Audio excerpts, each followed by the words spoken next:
Hi, everyone. This is Julie Roth-Novak. I feel like I'm rusty coming back from vacation. This is our first digital event of the year, and I'm so excited to have Kristin Banta here with us.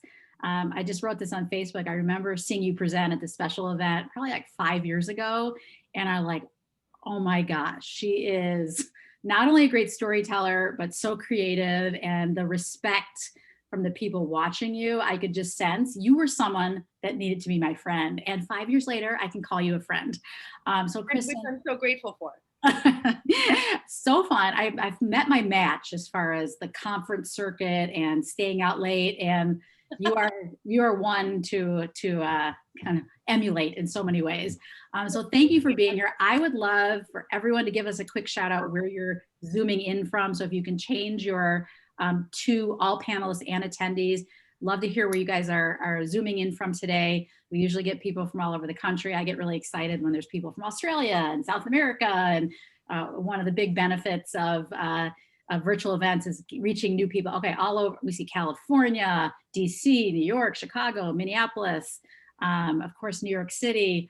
So thank you guys for joining us. We started these digital events right when the pandemic started. And we really felt like giving back to the industry and providing thought leadership, geeking out in digital marketing, and also bringing amazing leaders like Kristin Banta was one way we could help the industry get through this challenging time and also keep everyone inspired. So Kristin, thank you for being with us. We also have our editor, Pamela, here with us, who's going to be taking questions from the audience throughout. So Pamela, thank you for all your hard work and being here with me to be my sidekick in case my Wi-Fi goes out, my dog, stuff happens. I need a Pamela. Pamela's so great. Well, you have Laura. Laura, are you there? I love you, Laura. So Kristin, to get started, you have such an incredible brand in the industry, an event designer, an event planner, an amazing team. You're doing a lot of lifestyle brand work, working with big hotels all over the world. Tell us your founding story, how you got into events, and how you built such a big name in the industry.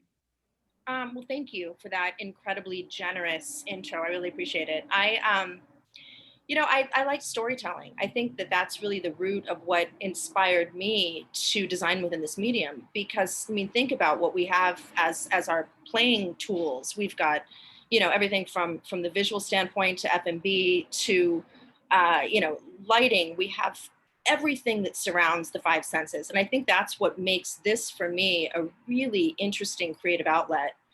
I started from the theater, actually. So where my background comes from is learning set design and stage management and lighting design. I trained in carpentry and welding. So the technical side interests me, and the behind the scenes has always been something that I've found really compelling.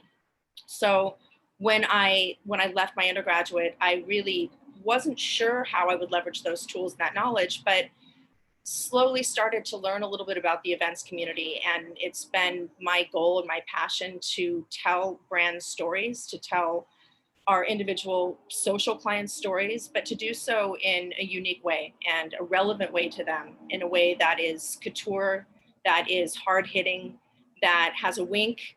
We don't want to take ourselves too seriously. At the end of the day, we're brokers of fun.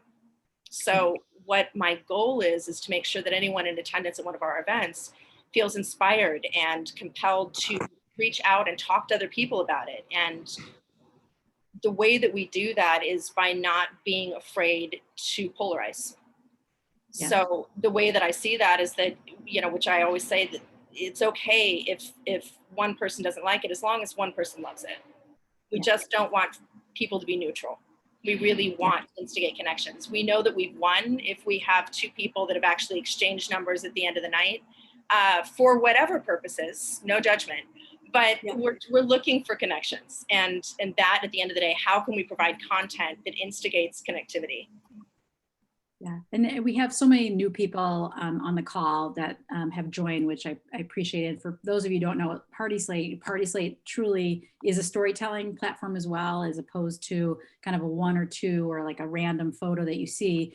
It's the ability to tell the story from the beginning of the night to the end on what made this event memorable, unique, special, and engaging. And We have over close to 1 million photos now, actually 950,000. I think, Kristin, when I first met you, we had about 10,000 photos, and I'm like, it's going to be big, Kristin, I promise.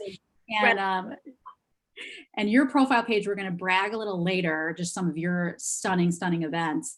We're gonna show them, but your profile page is a place you can, really build your brand, tell your story of your events, and also connect with your incredible event professional team, from the venue to the caterer to the photographer, and make sure that all the people involved in creating this magic get the credit and also can build their brands, almost like a LinkedIn for events.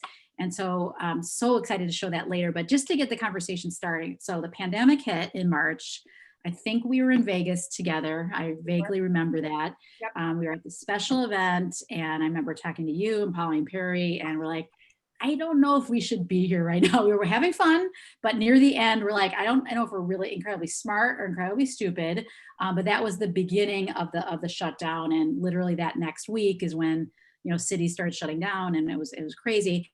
But then we all started to see some silver linings. You have been so great at doing, drinks with Kristin and Insta Lives, and, really continuing to be part of the conversation.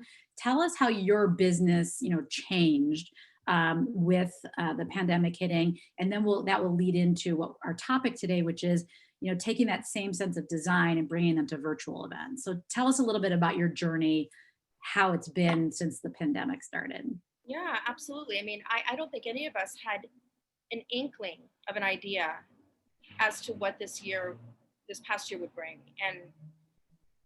And although that's unfortunate, there are silver linings. I mean, we can't ever forget that. As much as we may be uncomfortable or in pain or agonize with what next steps will be, that's part of the process of figuring out how to get on to the other side. And I think that's what we were all forced to do, uncomfortable or not. As we started into the beginning of what we refer to as the COVID times, I don't think that we were looking necessarily for a long-term solution, because I think that the way that we maybe naively viewed it was that this would be something very, very temporary, and that there would be such an immediate return to normalcy that I don't think that we really out of the gate harnessed the possibilities of what events could look like going forward from a new and virtual platform,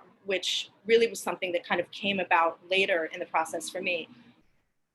One of the things that I noticed is that once this happened and we were all pushed into our various corners, there was such a need to connect. It's like when, living in LA, an earthquake happens and everyone rushes outside and everyone's like, how are you? What's going on? What are you experiencing?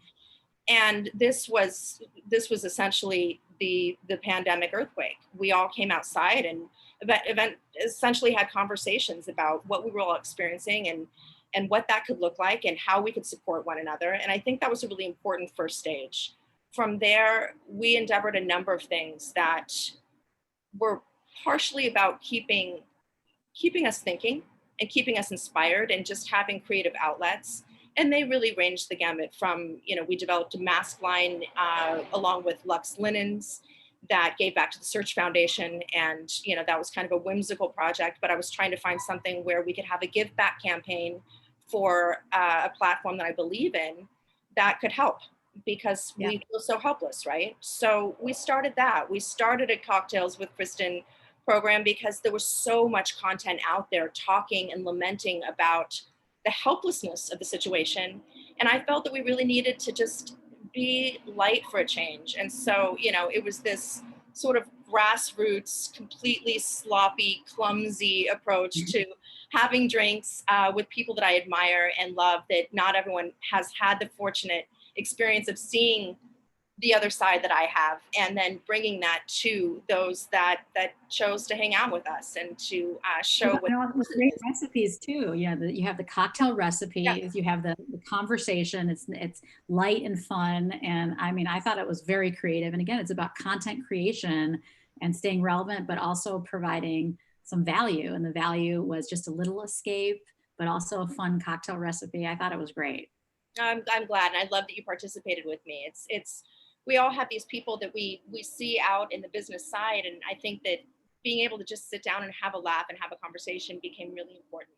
So Yes. that really took center stage for us for a while as we really looked at our roster and where things were moving and how to approach cancellations and discussions with clients who were obviously frustrated and fearful and not knowing what next steps could look like.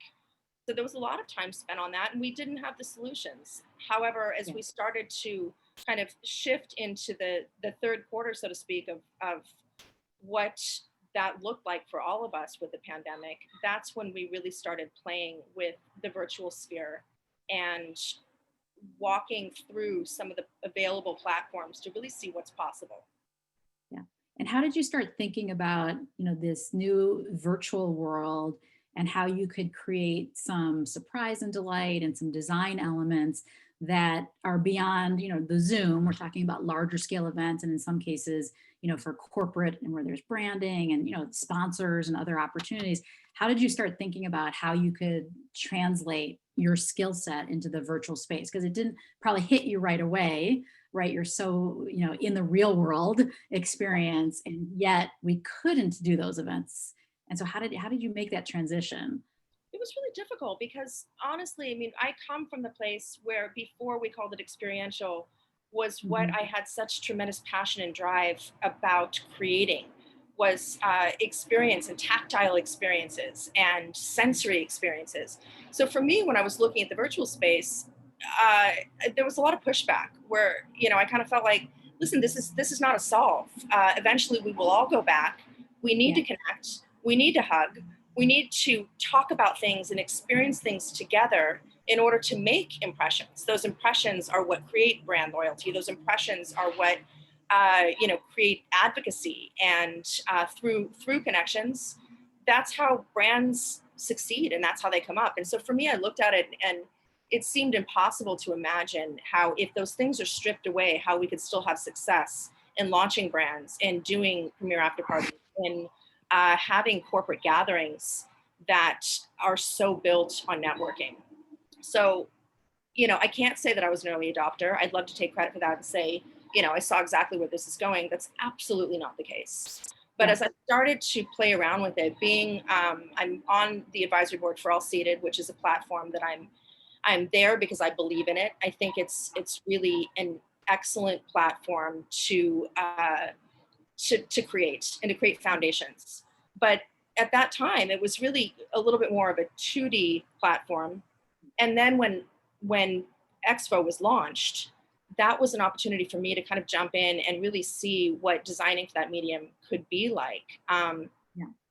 It was a little bit of a shift in trying to Yeah. understand what this could be and that we could still have success with this. And then also realizing that the pushback wasn't needed, because though this may not be the end solution, it's one that, having harnessed this during this time, will be an augmentation of what events will Yes. be. This is the future That's event, but it's not the only future.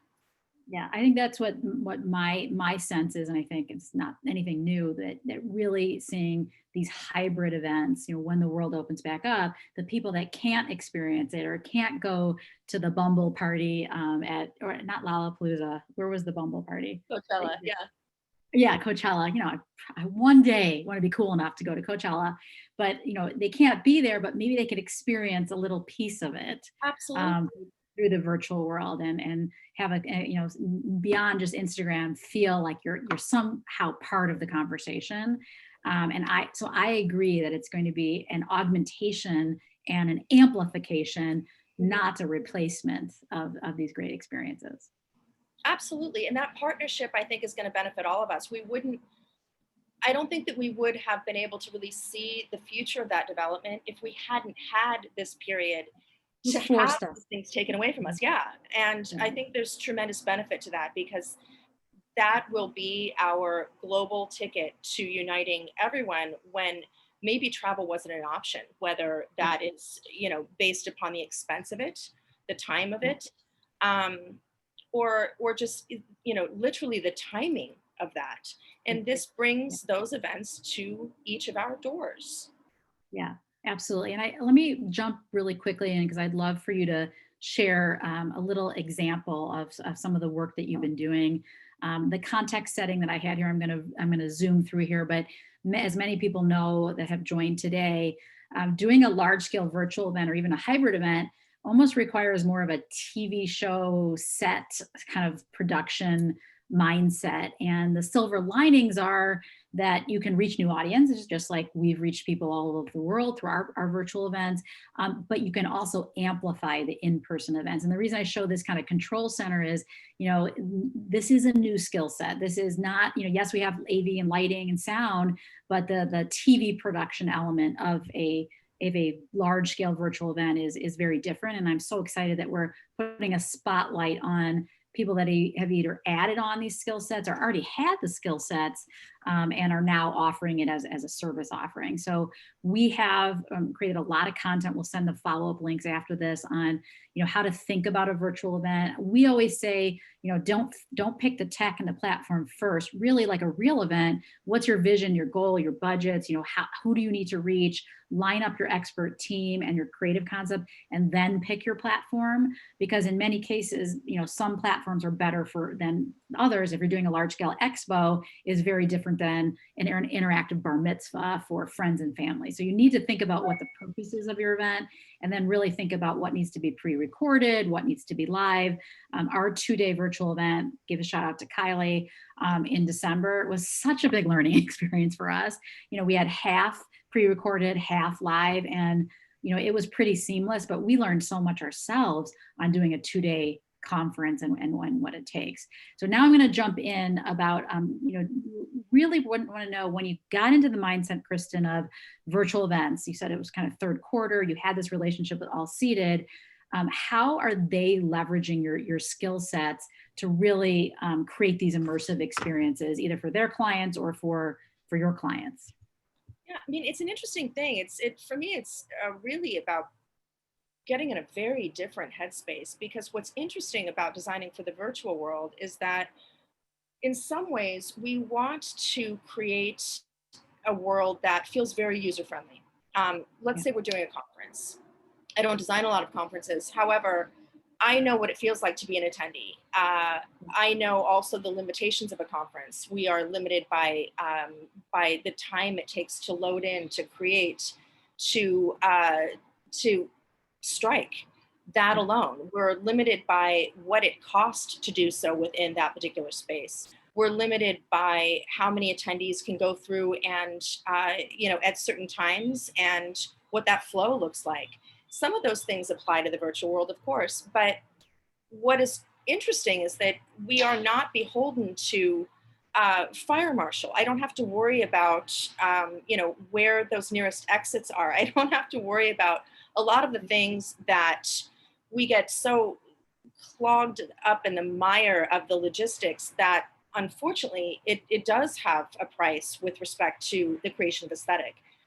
Yeah. What we started designing for this one is a very, very corporate event. But what's interesting about it is that we weren't relegated to having to use certain pieces. We weren't relegated to having to have all of the walls be the walls of the venue, or that our walls had to be 8 feet high. You can change the ugly carpet at those conference centers that are like orange and ugly. You can change that and really create this amazing, beautiful experience. Absolutely. And, on top of that, we are able to still create an incredible space through which people can still network. My bot can jam around and interact with others, and we can meet in certain lounges. We can digest. And I know it's hard to see here, but you can see that they have these little kind of robots, but that have the video interaction, so you can still see someone's face. So if you want to connect directly with someone, you can still have that video to video, face-to-face contact. Absolutely. I can tap you on the shoulder and our bots can chat, and we can decide to grab some of our homies and go hang out in a lounge. And it's an interesting thing because, we are trying to create spaces that still looks real. I mean, this is a real venue. This is a real space that was approved by, the corporate client. And we needed, we're looking at the sponsored lounge. And then there are a number of other interactions and activations throughout this particular space that accommodated a way of sharing information, a way of networking. But what is intriguing to me about this is that while we still want the spaces to look normal, normal. I mean, there's no better word. We need things to still feel normal, but To feel we can't. familiar. Yes. Mhm. Precisely, right? And yet at the same time, we can bring in interesting things that we normally wouldn't be able to do. If I wanted to have a forest in this room, which I'm actually working on with another project right now, I can have Yeah. that. I can Yeah. have hammocks between the bases of those tree trunks. Yeah. Technically, I can create that in the real world, but it's incredibly expensive. And Yeah. when doing that in a space, I'm held to a whole lot of rules and regulations about what I can and cannot do when I actually build that. And Yeah. that doesn't apply here, which is fun. And what I like about these kind of embedded videos here is you can actually have really great opportunities for sponsors or for expo, people that are coming to expos, that you can actually track the performance of how many clicks you got, how many interactions, and it's a very accountable medium. And I think more and more we're going to see more sponsorship dollars, kind of either a physical event plus a virtual component that are more activated through this digital experience. I agree with you, and it's an interesting way of presenting content. As my avatar can go up to each of these videos and have an experience, I can also do so with one of my colleagues. Yeah. I can sit in a seminar. I can learn something from that seminar, and then I can bounce over to the main stage and hear the keynote and hear the various panels from the stage presentation. I have all of the things that I want to check off when I attend a conference or a launch.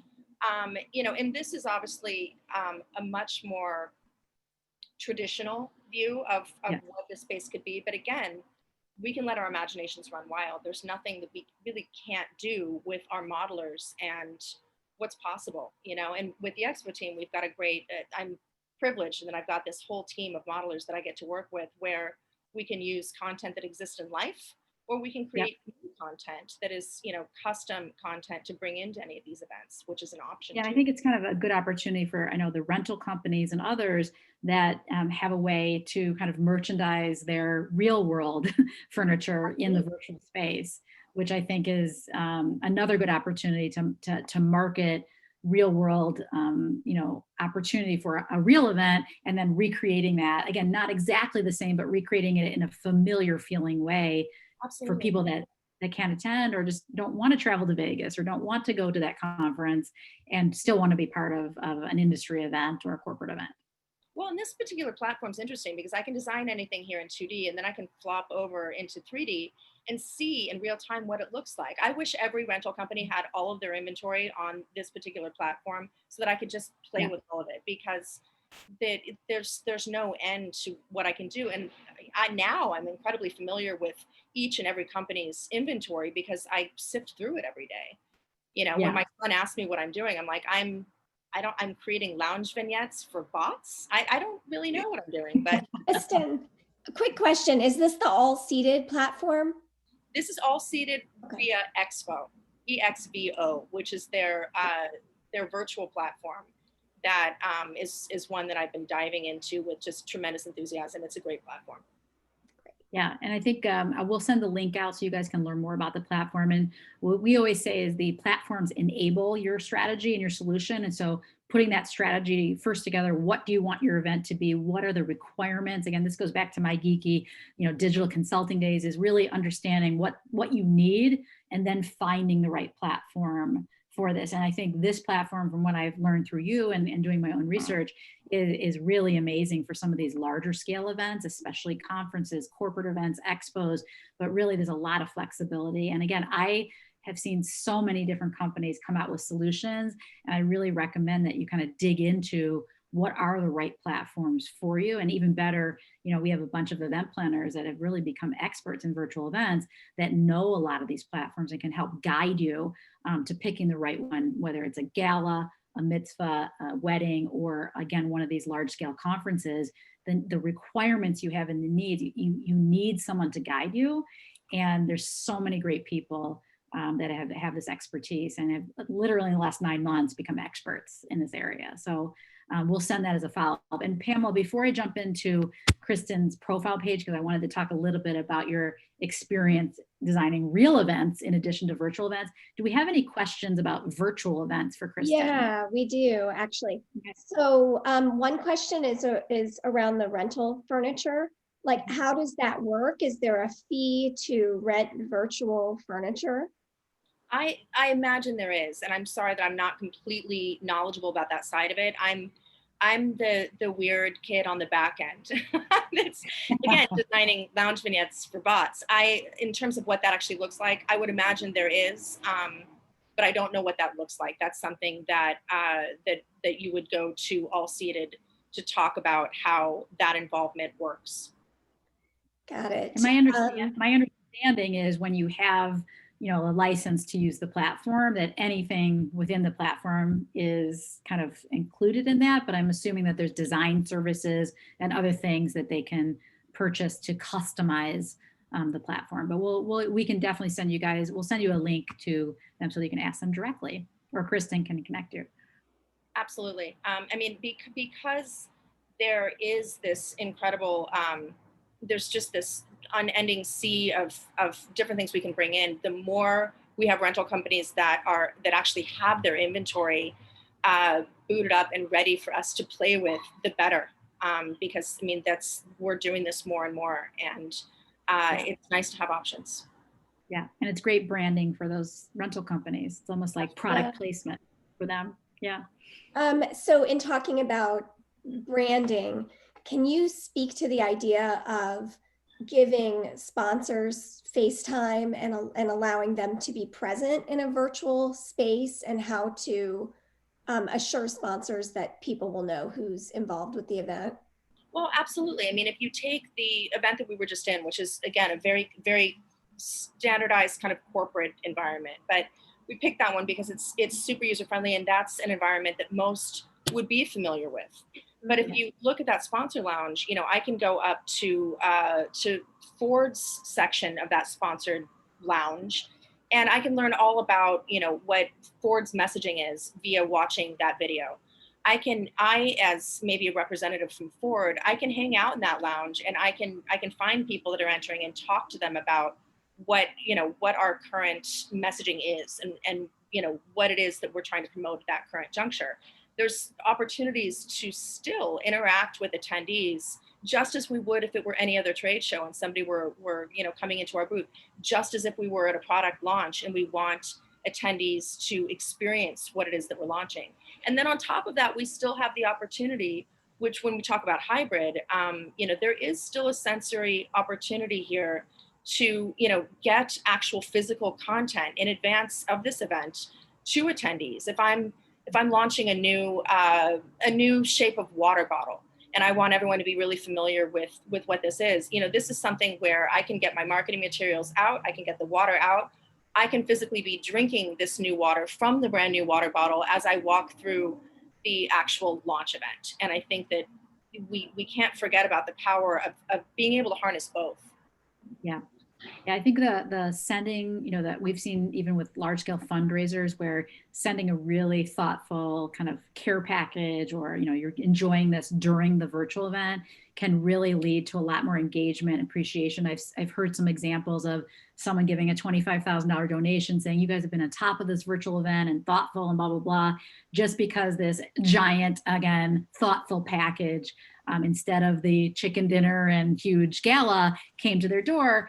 You know, there's just that thoughtfulness and appreciation that led to a successful experience, and therefore a successful outcome, which was a donation in that case. So I really like the physical component that goes along with the virtual. I agree. I'll just tag on and say that we've seen that a lot with birthday events and those kinds of gatherings, of sending out like some backdrop items or props or things so that everybody is kind of sharing an experience, which is really fun.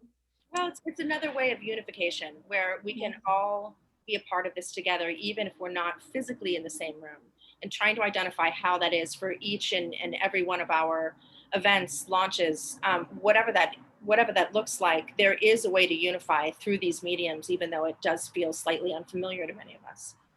Yeah. And is there any good example? Oh, one quick question, Pamela. Someone sent in earlier. Any examples of driving that additional engagement at these events? So I think the sending things to your home and, you know, these video experiences, but anything you can think of that, you know, will make people kind of lean in and engage more versus kind of the lean back. Yeah, well, I think that one of the things that I always keep in the back of my mind when I'm designing these spaces is I think that the most successful are going to be those that we want to escape into.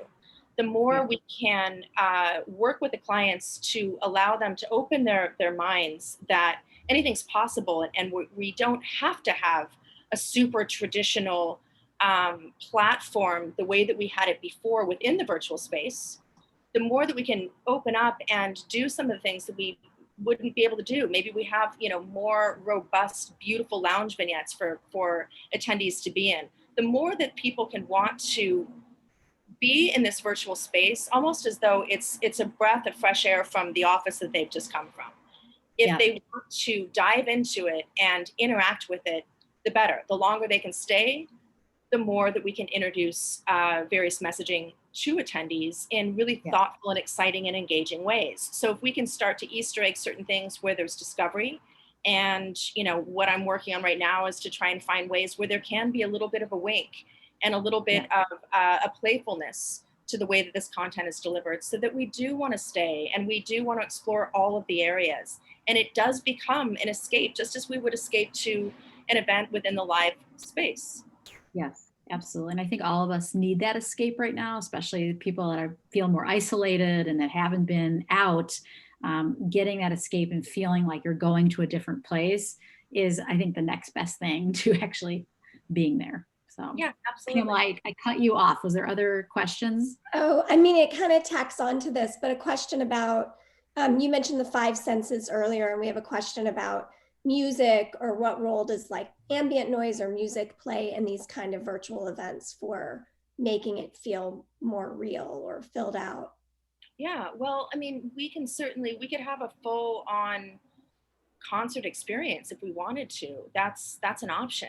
I can go into the area where the amphitheater is and roll up to the stage and watch whatever I want to watch. We can have as many of those as we desire, and that's just about producing that content that then is executed through this particular platform. But there's definitely limitations in terms of we can't taste things, we can't smell things, not yet. We'll figure Not out yet. that down the road, but that's a little further down the path. But we certainly, you know, we can hear things, we can experience things, we can discover things. And I think it's just a matter of it working on a little bit of a different part of our brain, to where there still is a certain sensory impact. It's just playing a little bit more in different senses and in the way that our brain is actually consuming information. Yeah, definitely more visual, but we had a panel on kind of these big virtual galas with big entertainment. And, you know, it is interesting that, you know, in many cases, doing the entertainment is more work than actually just showing up and doing a live production, because there's so much that needs to happen. I was kind of surprised, but actually not surprised after they explained it, how much goes into creating these experiences for large scale virtual events. So it's really exciting, but also, you know, your clients need to understand this is not going to be like free, because it's a virtual event. It's a lot of work to put these together. Well, and we've got a great example of that coming up. I mean, Dave Merrill's been designing for Expo for their Forward Together event that's happening tomorrow. And Yes, that's a great I way to signed up. experience it and to kind of see in these different rooms. And, you know, Michael Cervelli has a room. There's a search after party. Yeah. This is a great opportunity to really play with this platform and to see what's possible, and to go, you know, visit the hot list in Cervelli's room, and to listen to some of the bands, and to, you know, experience the after party, and you know, dance on the dance floor virtually. It is different, but there's We'll send you a link, whoever's interested in going to that event tomorrow. And it's an optional donation, but the Search Foundation, for those of you who don't know, I'm involved as well, provides funding and help and assistance for event professionals that are really, really in need. And there's so many amazing stories of people getting helped by this foundation that are literally heart-wrenching. And it goes well beyond, obviously, we're all hurting during the pandemic, but people that have been, have cancer and, issues with their children and hospitalization. And it's a very, very, really, really great, well-run foundation that I'm proud to support. And so we'll send you the link to that. Oh, it's sent already. The link right there to if you can join. Let me quickly turn to a little bit of a lighter topic, because I feel like I need to. This wouldn't be a talk with Kristin Banta if we didn't look at some of your beautiful, beautiful events. A couple people asked me to show a sample profile page. But also I'd love to dig into some of your work. As many of you know, we have a free profile page, but we also have a premium page where you get multiple cover photos, you get some of the advanced features. We have found that the richer pages people spend more time with and you have more engagement. But Kristin, your page is beautiful. We just added this announcement. You talked about your beautiful masks and things that you're offering here. You can link right out to your website. You can show all your recognition, of course, link to your amazing social media, have a welcome video. And then this is really the core of the profile page, which is your real events. And again, I talked about it being a storytelling platform. You have 39 stunning, stunning events here. And when you click into one of those events, you really have this opportunity to talk about what the event was, but also show it from beginning of the event to the end, and also give a shout out to your incredible event partners. So would you tell us a little bit about this incredible wedding in New Orleans, Kristin? Well, I mean, this was for an incredible couple. So we had an opportunity to work with two fellow creatives, Mia and Darren, and they were really open to any of the ideas that we put on the table. And we really wanted to create something that chaptered a few different aspects of their personalities. Everything was very music driven. There were performances throughout from start to finish of this event. And we started them within this amazing part of New Orleans that was right outside of an art museum. And within the trees, we really let the groundscape speak for itself and just augmented it with hundreds of candelabras and look at these behind, and he's saying moss and an entire truckload of Persian rugs down the aisle. Sometimes we love a little less is more sometimes. That's fast. Is this the aisle here? I'm sorry. Oh, it's so beautiful. Well, New Orleans is beautiful, so yeah. We didn't have to do much. And then of course we had this great after party where we went from what guests thought was just the second chapter, where they had the dinner equivalent in front of the museum, and then we switched the lights and threw thousands of glow sticks down the stairs. And this looks like my kind of party with the glow sticks. This is one where if I were to probably have an event for myself, this was my dream haven to be. And everything was custom installations, from the Kinky Boots installations to the banana peel on the dance floor. Oh, wow. Whimsical sayings from the couch that, is irrelevant. Everything was a little indignant and slightly cheeky. And that was what made this really a great time. And then Cafe Du Monde at the end. I mean, you can't top that. You can't go wrong. You just can't. Amazing. And silent disco. So yeah, just a beautiful, beautiful event. So I'm going to ask you a little question. If you had to add a virtual component of this, what would you think you could do to extend this to people that couldn't be here? Well, I think that to some degree, we can't necessarily replicate certain things. I mean, it would be difficult, let's be honest, to replicate the ceremony. We were in the middle of the trees with the Spanish moss. It was night. That is difficult. It's difficult to replicate lighting and candles right now. We're going to get there, but that's still challenging. But in terms of the after party, I mean, that is a perfect example of something that can, to some degree, we could create that within the virtual space.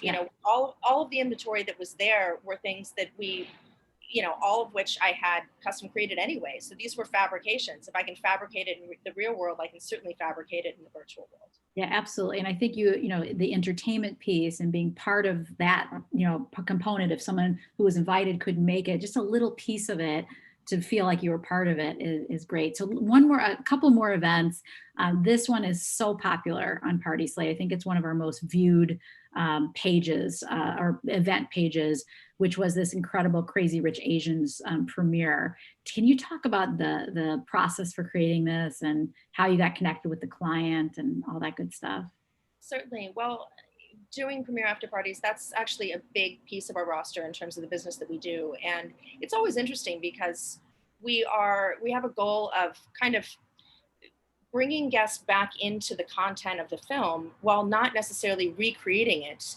Everything is about inspired by. So, how can we create an inspired by experience and give guests and attendees the opportunity to keep talking about the film, which is what we want, without recreating the sets, in their entirety, which is not an option and not something that we would want to do. So that's always an interesting challenge of premiere after parties is, how do we take the attendees back into the film? They've taken a drive over from the theater, let's get them back into it. And this was a fun one in that we really tried to focus on certain nuances within the film with, the gregarious nature of using so much gold and, then hitting a little bit on the emerald to, represent, regional attributes. So it was really a very subtle nod, but it was still one that had whimsy with, the ridiculousness of having so much gold and having fun with that, to where there was that bling and, the tables that are shaped like diamonds and having the interactive photo booth. I missed that. That's so cool. I've seen it so many times. I miss that. That's amazing. And I think the thing that's exciting about the platform is, let's say you love this incredible venue and you want to know where it is, you can click right here and see the stunning photos from the venue and envision what your event could look like there. So this is another one. Your platform is so brilliant, and to watch it develop over time, it's such a user-friendly platform to really download on all the information from each and every event. Thank you so much. And Pamela, I'm going to let you ask questions about this because this is one of not only your favorite events, and she's not supposed to be biased, but favorite events of all time. So talk a little bit about this. That's a huge honor. I don't know what to do with that. I mean, just for me, the idea of taking a book, the idea of books and literature and making it an event that you can step into, just every detail of this was so wow. I'm just stunned by it. I'm so glad you like it. Thank you. You had a custom dance floor on this one too, right? With if you scroll down, there we go. Well, so this was all inspired by it was a B'nai mitzvah. We don't do a ton of mitzvahs, and what was fun about doing this one is that both kids had very unique interests. And I say unique in that they were much more cerebral than what we often hear when we get a request for a mitzvah and the inspiration behind it. What I try to do, even whether it's kids or adults alike, is to get into the headspace of what the interests are and what the passions are and how can we bring that out so that it is really reflective. And there's nothing here that's an accident. One of the kids loved music and classical music and was very passionate about it, and the other one was a huge literature buff. And so really this was intended to kind of melt the two things together so that we could honor both of their interests uniquely and equally.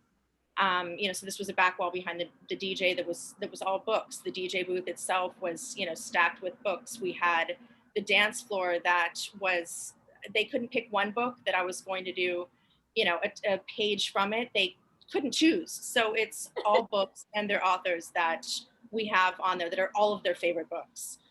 We did the chandelier that was swirling instruments to represent that. We had typewriters that were gave their guests the seat assignments that were coming out of typewriters. And then of course we had the book installation where we had I wanted movement. I wanted to see the pages come alive, and how better to do that than to make that literally be created. So that's why we have, the open books and the pages going up to the ceiling, and we had a lot of fun doing those installations. I had a great team that helped create that, and we're only as good as our teams. So it's important to know that there were amazing event pros that did this with me that really knocked it out of the park.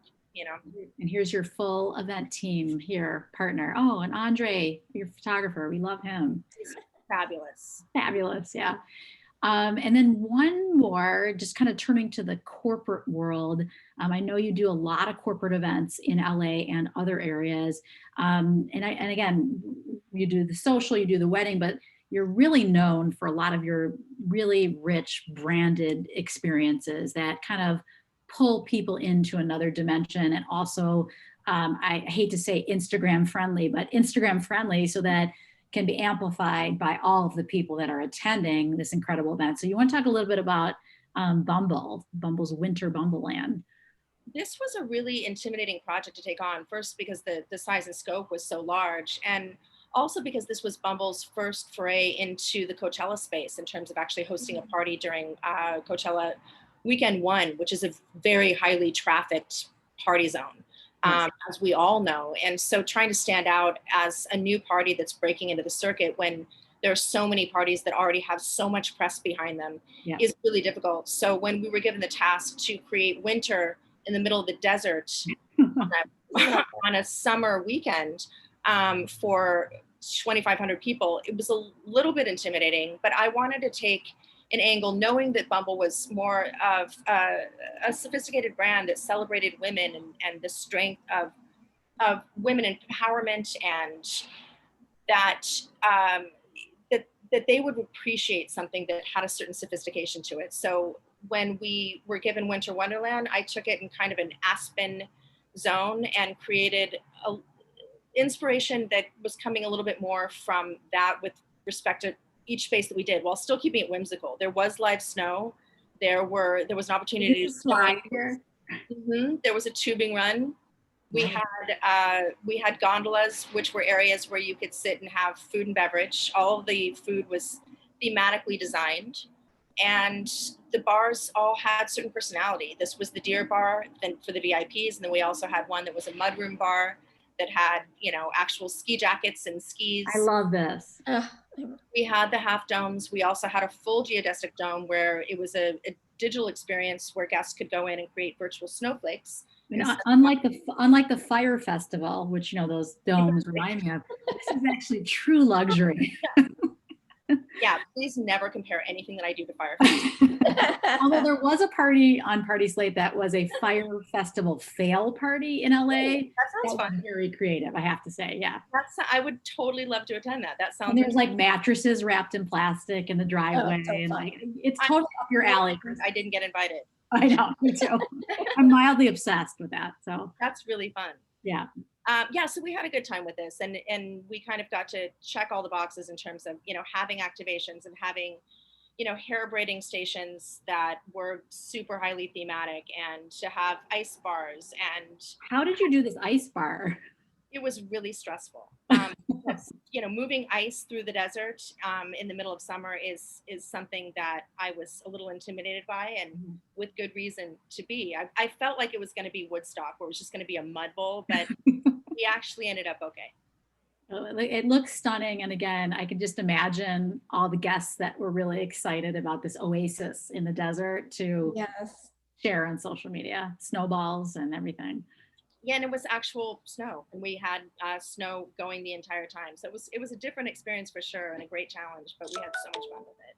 Amazing. Well, your events are very popular in PartySlate, and again, the storytelling and how you curate the photos, the right number of photos, the right description. I know your team is so great to work with, and our team. My team.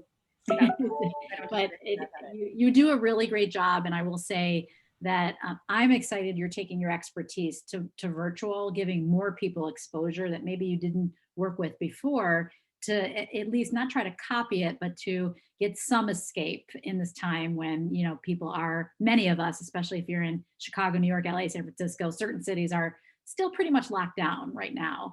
And so I think that it's great that you can create a sense of escape in some of these great experiences. So thank you so much. And I don't know if there's any additional questions, Pamela, that we have from the audience, but we have about 5 more minutes.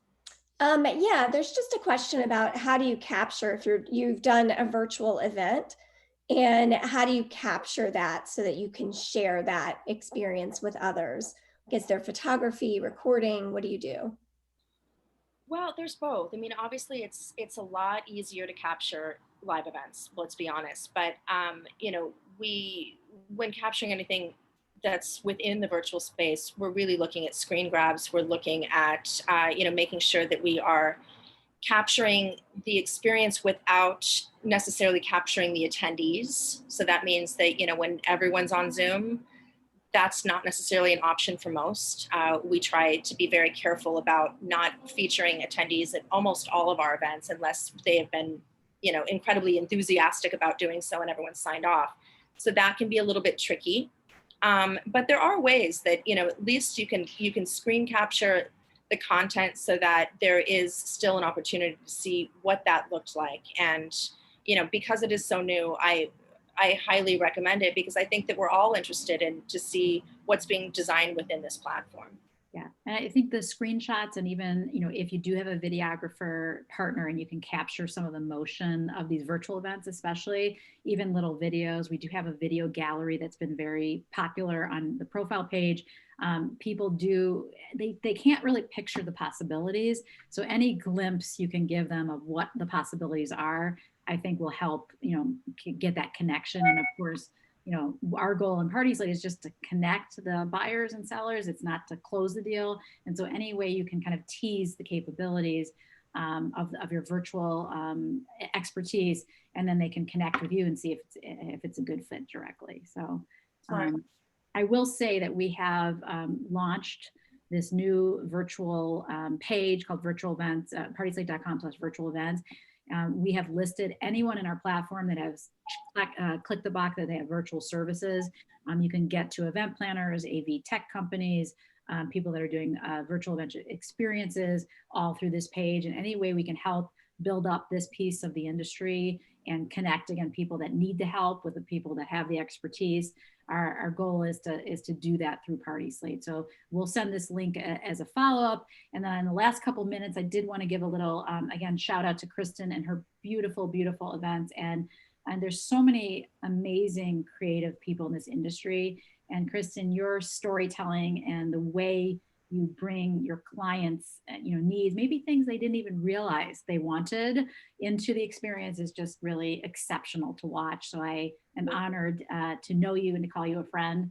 And thank you for being with us today. Thank you. You know how much I love and respect you. I really appreciate you having me. Thank you so much. And our next event, I don't know if you saw during our 2-day main event, big success, we did have one Wi-Fi issue with Colin Cowie.